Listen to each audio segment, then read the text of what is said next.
So today we're going to be talking about how to stay fit and safe while at home during the pandemic and while folks are feeling a bit socially isolated. We've got two fantastic panelists that are going to be talking and leading our conversation today. One is Amanda Forster with Kaiser Permanente in Scotts Valley, our new PT department that just opened in the new building that we just expanded to at the Granite Creek Center in Scotts Valley. So we're really excited to have Amanda here. She is a board certified clinical specialist in neurologic physical therapy, amongst other things. And I'll let her talk a little bit more about her background in a bit. And also joining us is Brianna Jefferson, who is brand new to Santa Cruz County. And I should also mention that Amanda is new here too. She's been with Kaiser for a while, but as I mentioned, new to Santa Cruz County. So we've got, as far as her professional life goes, I know she's from here, but so we've got two folks in new professional roles in Santa Cruz County. Brianna is the head athletic trainer for the Santa Cruz Warriors and just coming on board. So we're really thrilled and excited to have her here as well, and to have all of you joining us too.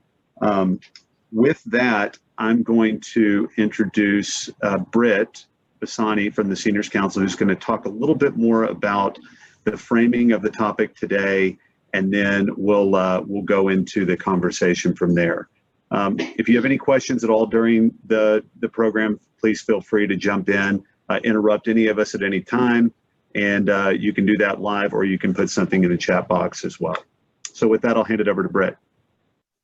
Yeah, thank you, Joe. I appreciate it. For those of you who have been on some previous calls with us, I just wanted to kind of reiterate, since we're going to talk today about some action steps that you can take around your home to help prevent falls, maintain strength, balance, and otherwise keep yourself safe at home. But be active in doing that. I wanted to share some other action steps that, again, would be familiar to many of you all from previous PowerPoints and presentations that we've done. And just to kind of piggyback that on the idea that the activities that you do at home are vitally important, keeping yourself mobile and keeping yourself engaged, keeping yourself active in your home and in your community. But that's sort of one step in a litany of steps that you kind of need to pay attention to if you're interested in maintaining your independence, which is the way we like to frame all of these fall prevention activities. The senior event. This is Tony speaking. I'm sorry. So having said that, just really quickly, we've talked before about having a home assessment done room by room to identify the safety issues that may be present in your home. Those kinds of things can lead to falls that will rob you of your independence longer term. Also, you can look at the lighting in your home. You can install grab bars and other kinds of safety devices to keep yourself steady when you're standing or rising. There's also maybe the utilization of a physical exam. If you haven't had one of those in quite a while, a physical exam would be one of those things that I know a couple of our panelists will talk to you about today in maintaining your independence and identifying any potential issues such as dizziness or other kinds of things, unsteady gait and those kinds of things. Finally, you can review, or not finally, but you can review your medications as well. Many of the medications that are prescribed today can result in dizziness or kind of a fuzziness. If it's pain medications, those kinds of things, it can result in a fall. And have your eyes examined is an additional step. Finally, I guess there's assistive devices that can be used that can be identified as helpful to you if you're trying to prevent falls and maintain your independence. One of the things that's also as part of our action steps are remaining active, which is kind of the core of what we're talking about today. And then you might want to consider subscribing to a personal emergency response system, the pendant systems that you use in an emergency. If you've fallen, wear well-fitting shoes that aren't slippery, that don't have slippery surfaces, and socks around the house on hardwood floors might feel warm and toasty, but it's kind of a recipe for disaster if you were to slip and fall that way. And then finally, you might want to talk to, and Amanda can speak to this a little more thoroughly than I, obviously, but you can have a behavioral or a functional assessment performed by an occupational therapist or trained professional to kind of modify or eliminate some of the risky habits or behaviors that you might have. And they do that through observation and interviews and those kinds of techniques. So I just wanted to frame the action steps that we were talking about today in the larger context of action steps you can take. And obviously, the goal is to maintain your independence, prevent catastrophic falls that can result in serious injury and great expense, not only to the individual, but to our healthcare system. And, again, try to engage in a way that's going to keep you healthy and safe for as long as possible, so that we get to keep you in the community and contributing as an active, viable member of the community in which you live for as long as possible. So having said that, I think I pass it back to Joe now at this point, because I think he's going to do a special introduction with on the panelists, presenters that are speaking to us today. So thank you very much for your time. Thanks, Britt. As always, thanks for your insights and your comments about sort of framing things and kind of getting us grounded in the topic. Yeah, as you mentioned, I do want to allow Amanda and Brianna to introduce themselves just to the audience, and then from there we'll get things started. So Amanda, if you want to go first and just kind of talk a little bit about your background and maybe just initial thoughts on the topic, and then we'll go to Brianna after that. Sure. Thanks, Joe, and thanks everyone for tuning in. As Joe said, my name is Amanda Forster, and I am actually a Santa Cruz native, born and raised here. And we just opened our new Kaiser Scotts Valley PT clinic in October 2020. So we're very excited about that. This is actually the first time ever in my career that I've been serving my local community. So I'm really, really pleased about that. I've been with Kaiser for about 14 years. And my primary background is seeing clients and patients who have either a neurological diagnosis and or a cancer related diagnosis. That all being said, I've done a lot of work working with people who have any sort of balance issues, a variety of different things, fractures, now seeing a lot of different surgeries and things like that. So kind of done a little bit of everything. And I'm just really pleased to be here and sharing the discussion, talking about how to, not just during this COVID pandemic, but how to in general try and maintain and or better folks' physical function and perhaps fitness and addressing some common things that we see as rehabilitation providers, some things that we come across with our patient population, not only trying to recover from an injury or an illness, but also then trying to achieve greater function in the future. So that's my background, and that's where I'm coming from. I'll pass it over to Brianna. Hi, everyone. My name is Brianna Jefferson. I'm from Alabama originally. I am an athletic trainer for Santa Cruz Warriors, and this is my first time in California, so I'm super excited. Feel free to give me any advice on food or, any advice you can give me, I'll take it. So like I said, I'm an athletic trainer. I began my career in sports as an intern with the New York Knicks. After that, I was hired on by Detroit Pistons for their G League position. And then I moved over to California because the weather's so much better.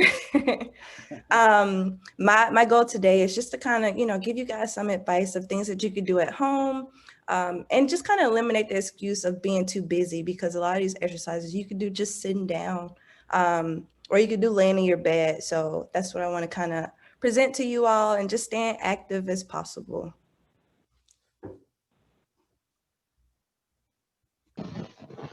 There we go. I got off mute. Thank you, Brianna. And thank you, Amanda, for those introductions. And again, welcome, Brianna, to California and to Santa Cruz County. And Amanda, we're so glad that you found your way back here, and that, I know you got deep roots in the community. So we're so happy that that you're here now in a professional capacity.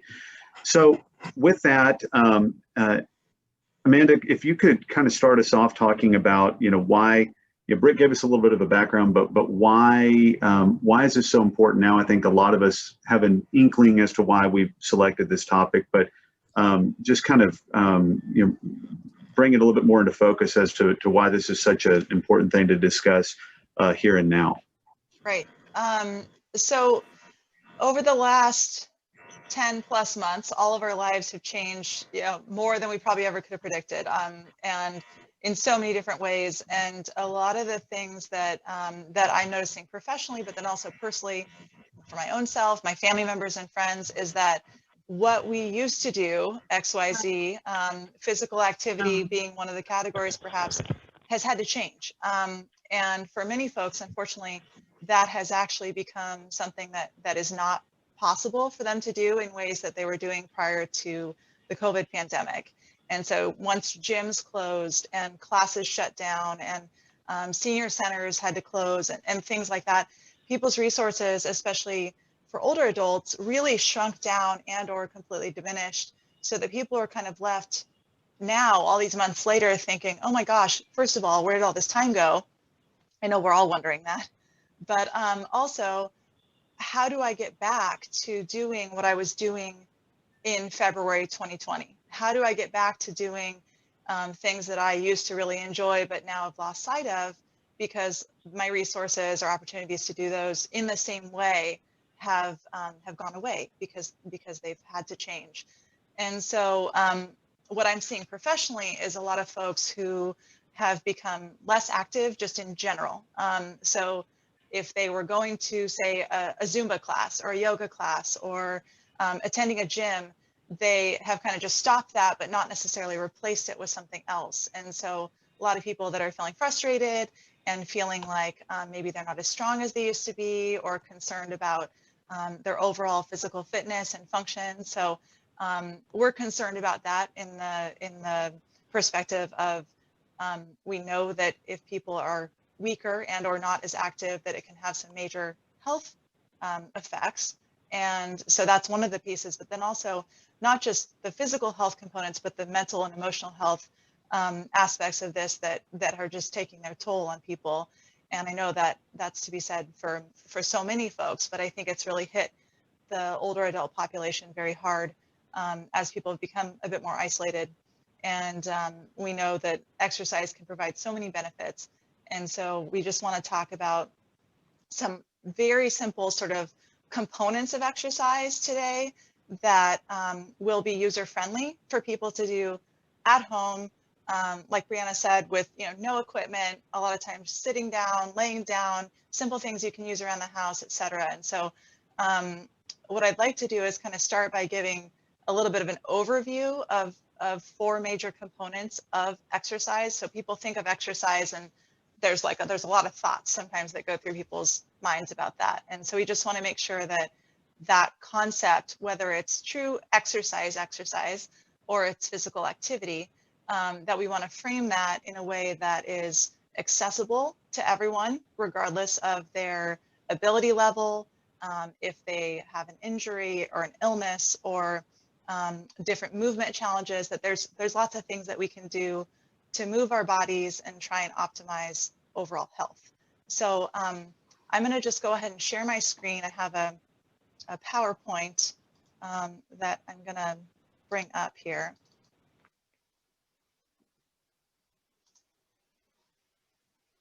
Great job. It worked on the first time. Okay, fantastic. No technical difficulties. Fantastic. No technical difficulties here. We're all good. Okay, so first off, I just want to give a general overview, and then Brianna and I are going to kind of go back and forth between who's talking about what. We have very similar content. We have very similar professions. I'm working more with folks that have maybe had an injury or illness, and she's working with the Santa Cruz Warriors. So very different populations that we're working with, but with similar goals to really improve people's function and their abilities. So just want to address 4 main components of physical exercise. So aerobic exercise, this is something that I think most people tend to think of when they think of exercise. This is something that often will elevate someone's heart rate. And I have an asterisk there because for some folks who take particular medications, particularly beta blockers, which is a blood pressure lowering medication, that whole class of medication tends to what we call blunt the heart rate effect. So it actually doesn't allow the heart to beat faster according with particular activity. And so for those folks, we can't use heart rate going up as a sign that they're exercising. And that can be potentially problematic. So on my next slide, I'm going to talk about ways that we can address the overall intensity of exercise if heart rate isn't reliable. But we know also, right, that aerobic exercise has a ton of health benefits. So it can help manage stress. It can help improve blood sugar. So for folks who have diabetes, it can help manage the blood sugar. It can help with blood pressure, right? Weight loss, weight maintenance, et cetera, building overall cardiovascular health. So many different components of health can be really assisted by aerobic exercise. And then strengthening, a whole nother category. So this is something that improves muscle mass, builds muscle mass, right? This is what people think of as getting stronger. And what we think about in the rehabilitation land is that this can really help maintain and or improve a person's function by getting stronger. Balance is another component of physical exercise that is often kind of forgotten. People don't think about this as much usually until there's an issue with it. So I meet people all the time who maybe had a fall, or their family members have told them, hey, I'm worried about your balance, or they come back to my office and they're kind of holding onto walls and looking unsteady. So for those folks, we know balance is kind of at the forefront. However, there's a lot of things that we also know about balance that naturally it does tend to decline with age if we don't work on it. So it's a combined effort from the inner ear. So if you've ever had vertigo, that whole system in there, the inner ear system, it's responsible for keeping our equilibrium. The eyes, so as was mentioned before, making sure that your vision has been checked recently, because if you're having an eye problem, it can really affect your balance. And then also sensation in your feet. So for folks who might have neuropathy, so a nerve sort of issue in their feet, numbness, tingling, pain, that can really lead to some issues with balance and kind of change the way that they're walking. And we do want to think of balance as a skill, and it can definitely be improved upon with practice. So that's kind of key. And then stretching is not last on the list because it's least important, but last on the list because you should do it after you're already warmed up. Unfortunately, this is something that most people don't really care to do, myself included. It's horrible. If I have, 45 minutes to work out, I will eke out the last possible moment and then maybe stretch at the end. And this is coming from a physical therapist, full disclosure, but stretching is not something that people always think about doing, but it's super important as far as preventing injury and improving the length and the function of muscles. Amanda, I'm right there with you. If I have 45 minutes to go for a run, I will run till 44 minutes, and almost maybe it's like subconsciously making sure that I don't have time to stretch, even though totally. I should. I mean, it's not. Yeah, if you're not stretching it, you don't like it. If you're not, you know what I mean? The right. less you do it, the less you like it. Right, exactly. It's kind of a self-fulfilling prophecy that way. I do just want to go to the next slide about aerobic exercise, and then we're going to transition into strengthening, and then Brianna has a bunch of great content about that. So aerobic exercise, as I said before, this is related to, we think of this as like cardiovascular health. So this is the question that oftentimes people will get asked. It might even be a questionnaire that the medical assistant asks folks when they come in for a visit or when they have a video visit. How much are you exercising? And the kind of like recommended amount for this country is 150 minutes a week. And so that equates to about 30 minutes, 5 days a week of kind of moderate level exercise. I think it's a great idea, and we need to have a framework and a kind of a goal, an overarching goal, so that people know kind of what the ideal situation is. I just always encourage people to find something that they enjoy doing and is safe. So for some people, they like being outside and like going on a brisk walk, or maybe even riding a bike. If you have a bike that is a stationary bike, great, especially as we're in winter and who knows what's happening with the weather. Sometimes exercising inside is a little bit more accessible. Swimming, I heard actually from a patient today that Cabrillo College has classes now reopening for swimming, which is great because I didn't know about that. So swimming pools are starting to slowly open back up if that's something that people enjoy doing. Rowing machine, dancing, lots of different options. And I know that for outdoor exercise, a lot of things are weather dependent and sometimes they're COVID dependent. So if you used to walk with a large group, maybe that's not possible right now. Maybe you can walk with a friend wearing masks, following proper COVID guidelines so that it's safe and enjoyable. But there's no real clear recipe, I don't think, for what you particularly should be doing. So if you're doing nothing right now in terms of aerobic exercise, excuse me, I would say starting anywhere is great. So if you can go on a 5-minute walk from your 0 minutes, that's a start. If you're a person that's already doing exercise and you want to increase either your length of time that you're doing it or the speed at which you're doing it or something, I would pick one of those components and not try and go from sitting on the couch most of the day to walking 3 miles. So we want to have some attainable goals in between so that you A, don't hurt yourself, but also B, don't get frustrated and then give up. So we do recommend that whatever you choose to do is safe. So that means that all the things that were said before about proper footwear, if you have any concerns medically about your respiratory system, your cardiovascular system, please talk with your primary care provider ahead of starting an exercise program and just make sure that it's okay for you to be doing. And the more specific you can be, the better. That definitely helps them give guidance about what's safe. Enjoyment, right? And then also just establishing some sort of routine. So that's key for all of us. Guys, if you wouldn't mind and it wouldn't distract everybody too much, Amanda, I've got a poll to just kind of find out what everybody's doing currently, Sure. that I can post now, if that's not a distraction. Great.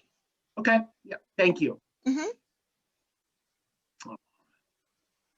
And I think you can feel free to continue talking if you'd I can like. keep I'll talking. leave this Okay. up for a while. Okay, perfect. So, and then I'm just gonna take a look, we'll take a look at this scale that I was talking about, how heart rate sometimes isn't a reliable or safe way to determine how intense exercise for some folks. So there's this, we call it rate of perceived exertion, and our RPE, and this is something that you might find in fitness centers. A lot of people are familiar with it just kind of out in the community, but it's a pretty accessible sort of scale where it goes from 1 is very light activity to 10 is max effort activity. So 10 would be like an all-out sprint, can't breathe, can't talk. That's more the hard, very hard stuff is more like what I would presume that the Santa Cruz Warriors might be doing with some of their training. My patients and clients, my sort of recommendation for aerobic exercise is typically in the light to moderate sort of category. So it somewhat challenging, but you should be able to breathe well, and you can also talk. So that's one thing that you can actually self-assess is if I'm walking and I'm, can't speak, it might be a little bit intense, or maybe it's something that you can do for a short period of time. But true aerobic exercise, we actually want to be able to maintain that for a period of time in order to get those cardiovascular benefits. So this is just something that folks can use to kind of self-assess. And then I'm just going to talk briefly about this, and then I'll switch it over to Brianna. So strengthening exercise, like I said, this is something that people Think about getting stronger, that concept. And there's a lot of different things that you can do. For folks who maybe went to a gym or used to go to a class that used weights or bands or things like that, there's still ways to do that at home. There's different exercises that you can do using your own body weight, which we'll go over here shortly. And then there's external resistance ideas. So exercise bands, things that oftentimes people just kind of have laying around the house. If you've ever been to physical therapy before, you might have a collection of these.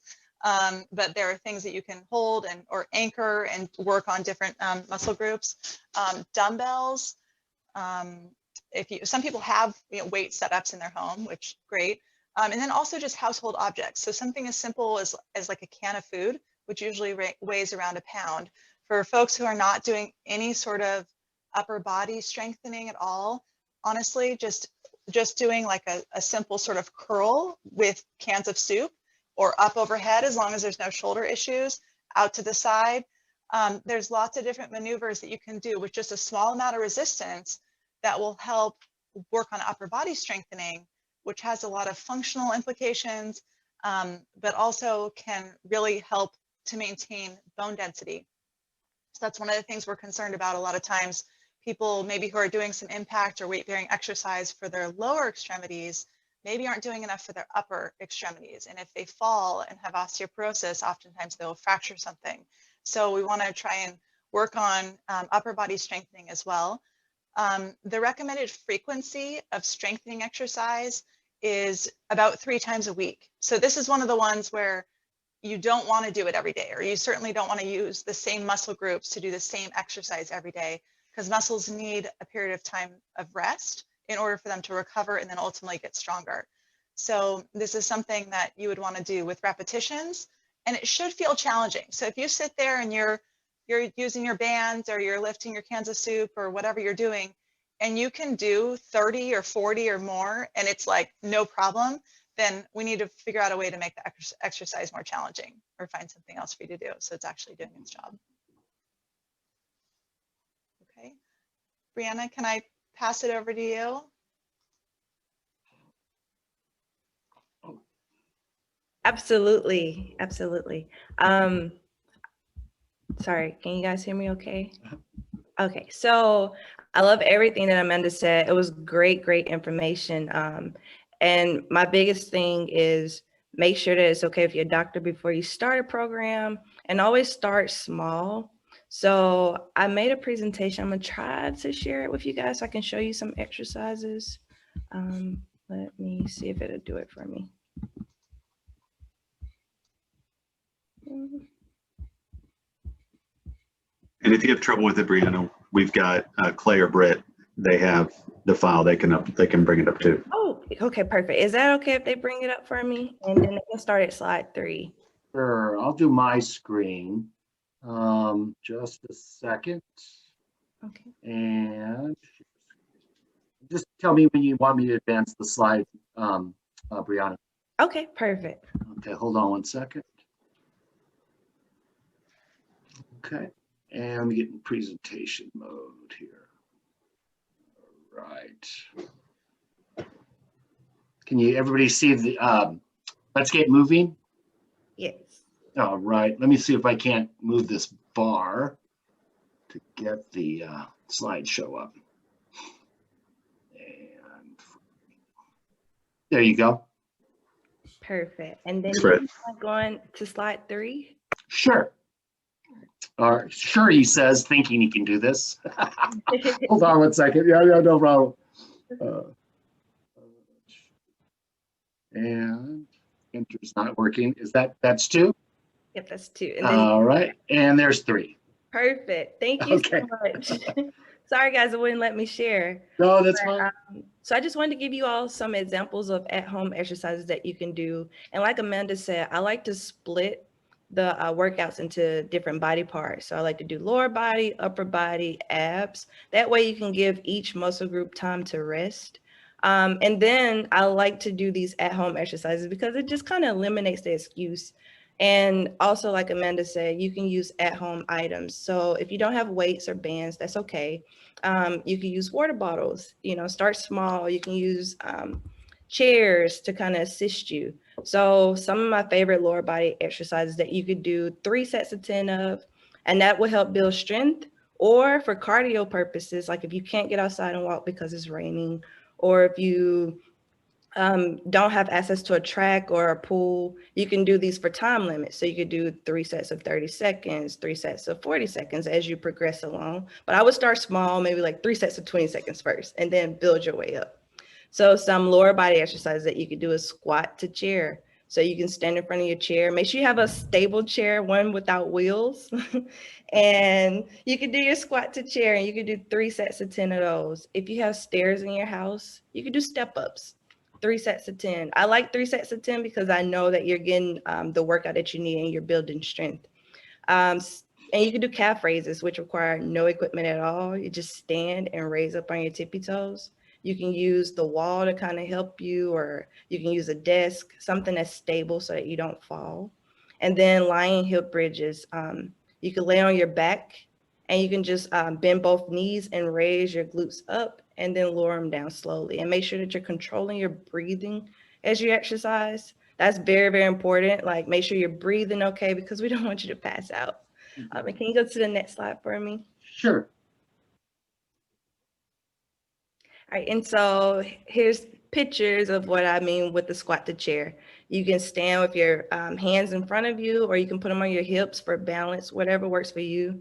Make sure that your feet are shoulder width apart, and you'll just stand in front of the chair, and you'll do 3 sets of 10 of those. Or you can do 3 sets of 20 seconds if you're trying to work on cardio that day. And then for the hip bridges, you just lie on your back and you raise your hips up. She seems very flexible. You don't have to go as high as she is, but you can just, the goal is to try to get your glutes off of the bed or the table or the floor, wherever you're lying on.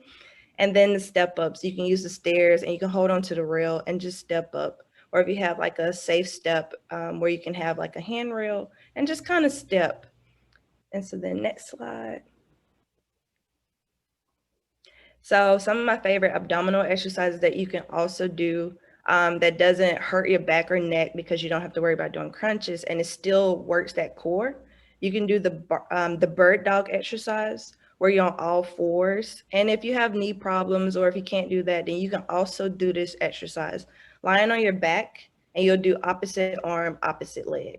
And so, and you'll hold it for about 10 seconds and then you'll switch sides. So that's something that you can probably do that shouldn't cause any pain. But if any of these exercises causes you pain, then you don't have to do these. Another one that I like is side bends, where you just stand up straight and you can hold your water bottles and just kind of stand up to the side and lean to both sides. So I'll show you a picture of both of these on the next slide. So the bird dogs, where she's up on all fours, you can also do that lying on your back. And the side bends, how this fella is standing with weights in his hand. He's kind of leaning over far. You don't have to stand over, you don't have to lean over that far, but the goal is to kind of work those oblique muscles. And you can do 3 sets of 10 of these as well. Then next slide, please. All right, and some upper body exercises that you could do at home. You could do these sitting down too. That's the beauty of it. So my handy dandy water bottle. I love the water bottle. You can do your tricep extensions where you just kind of reach over your head and pull your hands up. Bicep curls using your water bottle. You can do 3 sets of 10 of these as well. And the bent over row.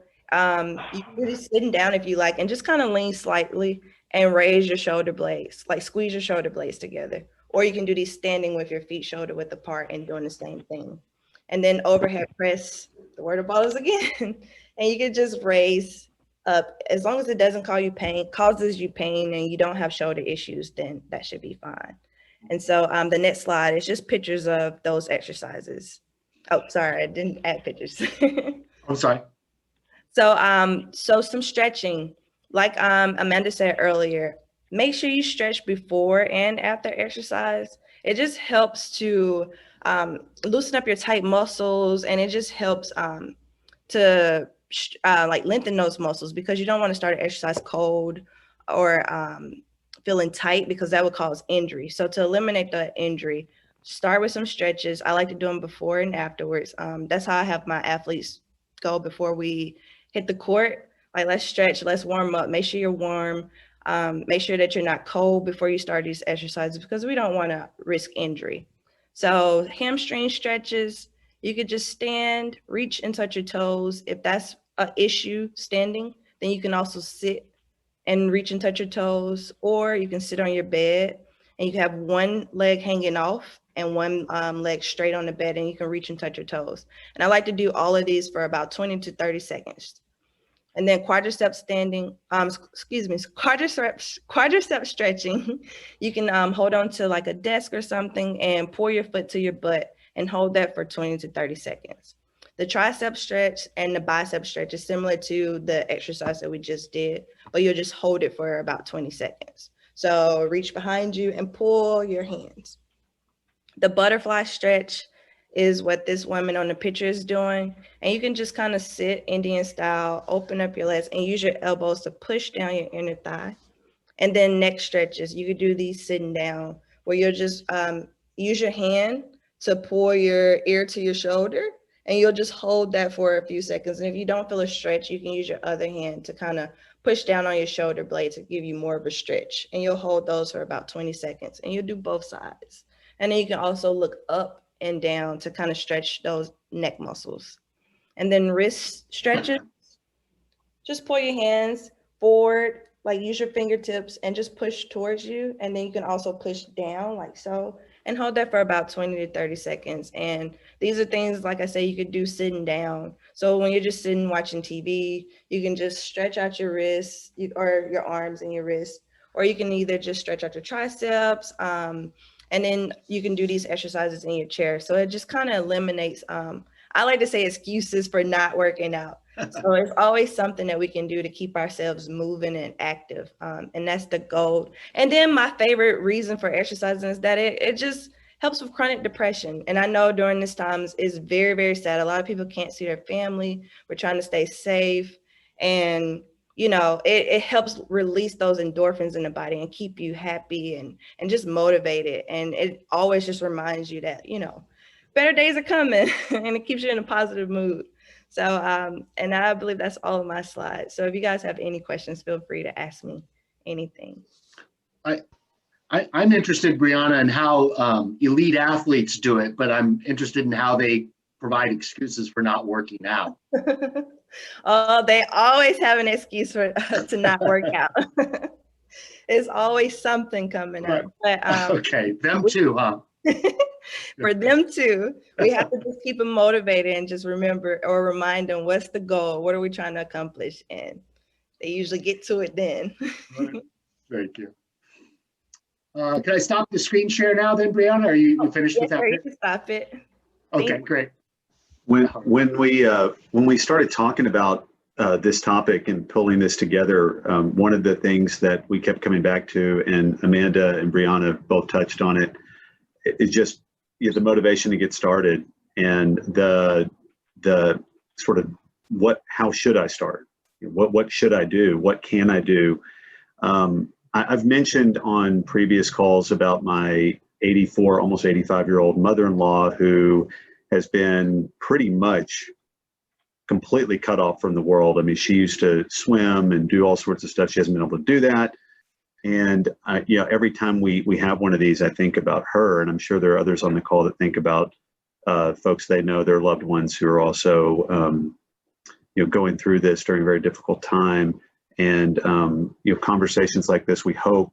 I've been sharing our recordings with my mother-in-law, and I hope that it's resonated with her. And today I plan to do the same thing, because I think, it's apparent just through what Amanda and Brianna have been sharing that there is a lot that can be done from home, even though it may not be the same as going to the gym or to the pool or the track or walking with your friends or family. It's something that can help folks maintain some physical strength and flexibility, keep them nimble, keep them safe, keep them somewhat active. And then Brianna, a great way to wrap it up by talking about the mental health component of it. And right now, just when you go for a run, or when you take a walk, or even just do some light stretching, the release of endorphins and just trying to get some positive energy going, positive feelings going goes a really long way during this time.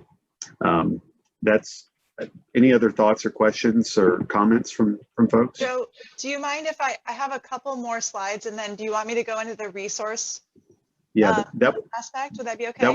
That would be great. And before we do that, I do want to mention I did post both Amanda's and Brianna's PowerPoints in the Zoom chat, so you can download it from there. If you're unable to do that, you can also email me. I put my email address in there, and I'll be happy to send you a copy of it as well. Thanks.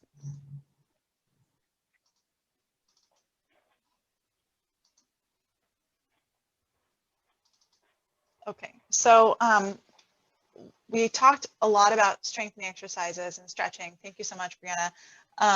And then balance is the other missing component. So, and this, like I said, is something that does not necessarily improve on its own ever, but certainly with age becomes more of an issue. So it's very normal, and it's actually common for balance to decline as we age.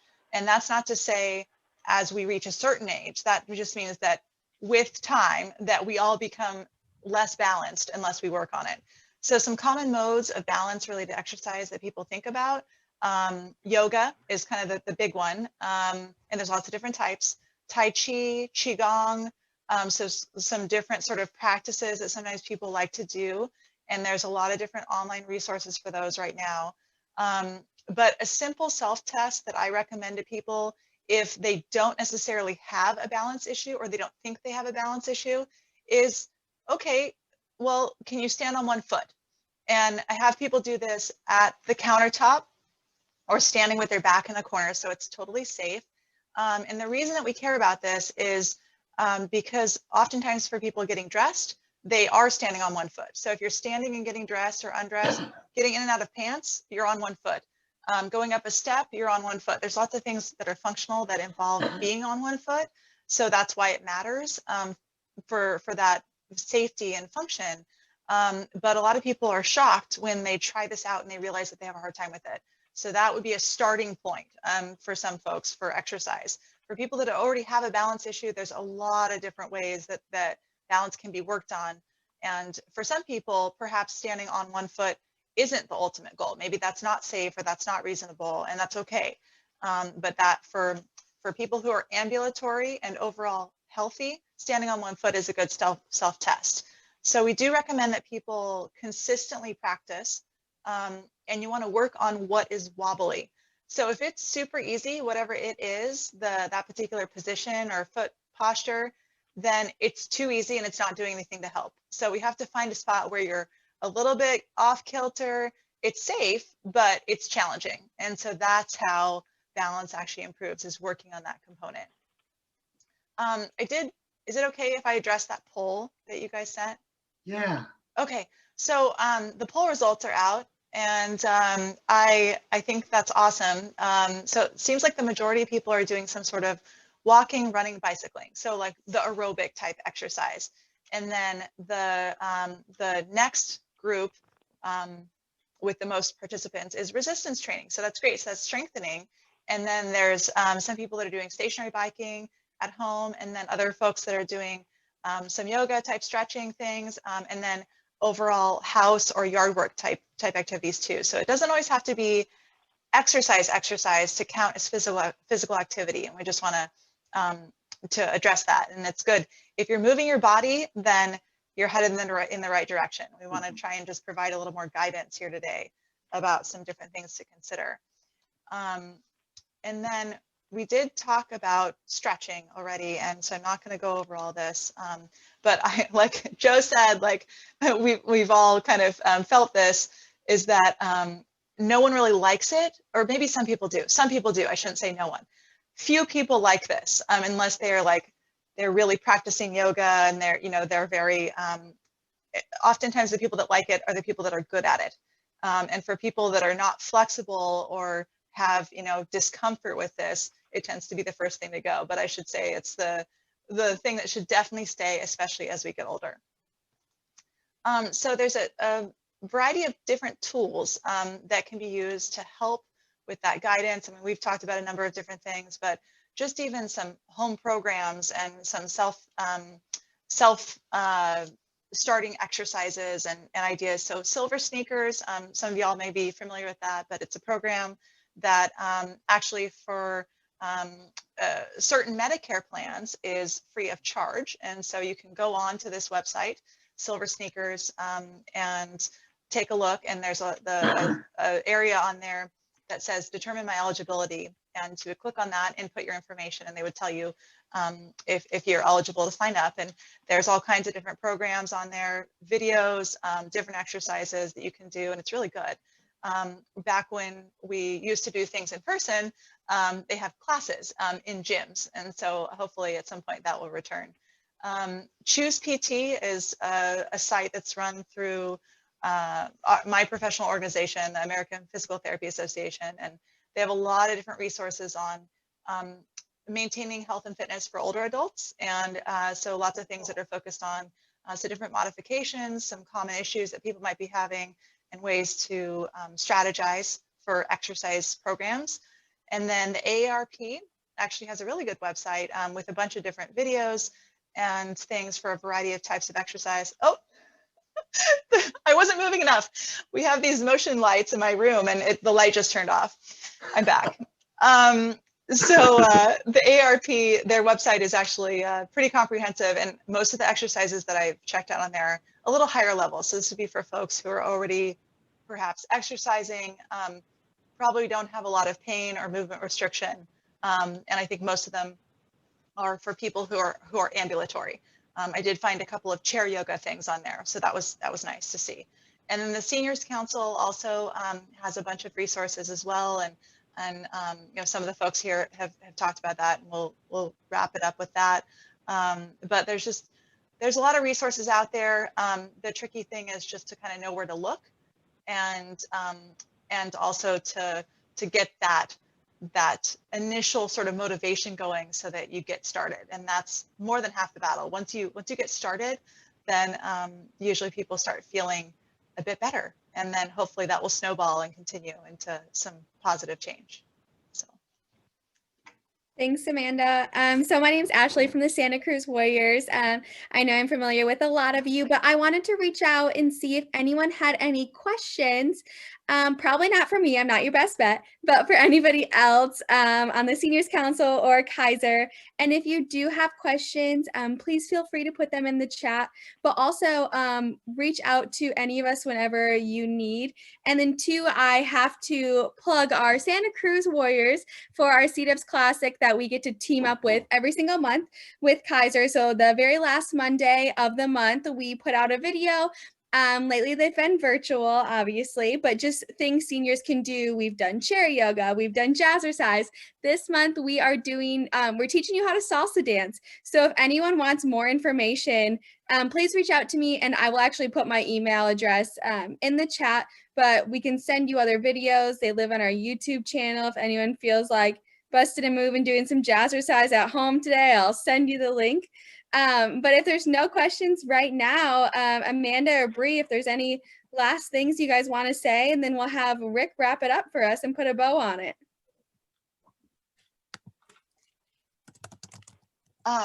Yeah, well, I'm just want to thank all of you for attending, and for folks who are going to watch the recording of this. I'm just really excited to be doing this collaboration, and in the community, I think there's a lot of things that we can do, you know, working together and helping people continue to get through this really challenging time. And physical movement is definitely one of the ways to do that. So thank you. Thanks for being here. Yeah, same. Thank you so much for having me.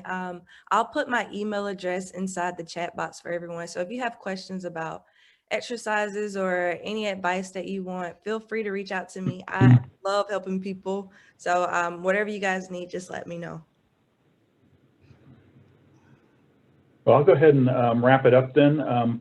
First of all, I want to thank Amanda and for such a great presentation. This is just one of the series of virtual presentations that we've done, and certainly this is one of the best. A lot of good information she provided. And then for Brianna, thank you for joining the call as well, as an expert. A lot of good information. In fact, I printed out some of the exercises to give a shot at home this evening. But thank Joe Forster for moderating the program, Britt and Clay of the Senior Council. Again, we appreciate, your partnership, as well as, Ashley with the Santa Cruz Warriors. What a great partnership we have with them in order to bring these programs to everybody and, get everybody to thrive in the community. Please keep in touch. We do have these programs every month. I think Ashley had pointed out that, the Get Fit programs with the Santa Cruz Warriors, but also, programs similar to this, we have them planned out on a monthly basis. But also, I want to throw out a couple more resources, kp.org/Santa Cruz for information on Kaiser Permanente, and also medicare.kaiserpermanente.org. And I'll go ahead and Rick, you just muted yourself. Okay. So I'm going to add medicare.kaiserpermanente.org to make sure that you've got that as a resource as well, and kp.org Santa Cruz. Again, thanks everybody for joining the call, and we look forward to seeing you next month. So Rick, before we go, I also want to express my thanks to Amanda and Brianna, and especially to the Warriors and Kaiser for this partnership. As Britt mentioned, this is kind of part of a healthy aging series that we've been putting on. So there's all kinds of aspects to it. I think this is one of our best presentations due to Amanda and Brianna. I mean, you guys hit it spot on in terms of, where to target the audience and what exercises to present. When we started setting this up, I was going to be a panelist, but I kind of pointed out that, I need to hear the presentation, rather than be a presenter on it. So thanks to you for that, and just a couple takeaways from it that really jumped out to me. And one of them was just kind of an observation. I think Amanda made the statement that with COVID, the common theme is we can't do what we used to do. But that's also a theme of aging. We can't do what we used to do. I remember years ago, a friend of mine described herself exercise-wise as a dog. And what she meant was that if there was a ball, she would chase it all day. But in terms of like getting into an exercise routine, not so much. So she needed that, that ball activity. And that's kind of how I've been. I've always related to that. I've totally felt like a dog. But I can't do that now for a variety of reasons, and especially with COVID. So this was a really nice way, I think, to transition not only how to address COVID, but how to address aging as exercise. So, thanks so much for that. And I think the other issue is it's easy to beat ourselves up for what we haven't been doing, but that's behind us. So the important thing is, doesn't matter what we didn't do last week. What matters is what we do today and what we do tomorrow. So love that message of, do something every day. Lastly, I just want to say, we are going to be out of COVID soon, and we're interested as the Seniors Council in hearing what kind of activities are needed in the community, either by us or our partners. So ideas are welcome. You can contact any of us. We're pretty easy to find. Our emails are our first name, last initial at seniorscouncil.org. So I just wanted to make sure I got that in, and especially thanked all our partners, our presenters, and of course, Rick and Joe and Ashley are just great to work with. Thanks much. Thank you, everybody. Thanks. Okay. Bye, everybody. Thanks. Have a great day. See you next month.